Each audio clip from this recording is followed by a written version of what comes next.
আজকে বানাচ্ছিলাম ঝুড়ো ঝুড়ো আলু ভাজা। আর প্রথমে আলুটা কেটে দিচ্ছিলাম, কিন্তু এটা মানে কি বলবো তোমাদেরকে, তোমরাই দেখবে এটা কী হয়েছিল। আলুটা কেটে নেওয়ার পর এইভাবে গ্রেট করে নিচ্ছিলাম। আসলে আমার শরীর ভীষণ খারাপ, সেই জন্য আমি ঠিকঠাক মতন ভয়েস দিতে পারছি না। গ্রেট করে নেওয়ার পরে ভালো করে আলুটা 2-3 বার এরকম জলের মধ্যে ধুয়ে চেপে চেপে শুকনো করতে দিয়ে দেবে। পাশে থালাতে দেখতে পাচ্ছ তোমরা, আমি শুকনো করতে দিয়ে দিচ্ছি। তারপর কড়ার মধ্যে তেল দিয়ে দেবে, সর্ষের তেলই দেবেন। তারপরে আমি ওর মধ্যে কাঁচা বাদাম দিয়ে দিয়েছি ভেজে নেওয়ার জন্য।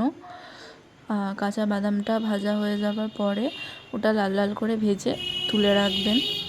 তারপরে ওর মধ্যে আমার এখানে একটি ভুল হয়েছিল, কেননা আমি আলুগুলোকে চিপে চিপে দিয়েছিলাম, যার জন্য ডালা পাকিয়ে গিয়েছিলো।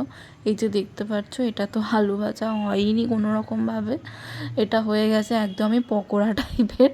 ঠিক আছে, তোমরা সুন্দর করে বানিও।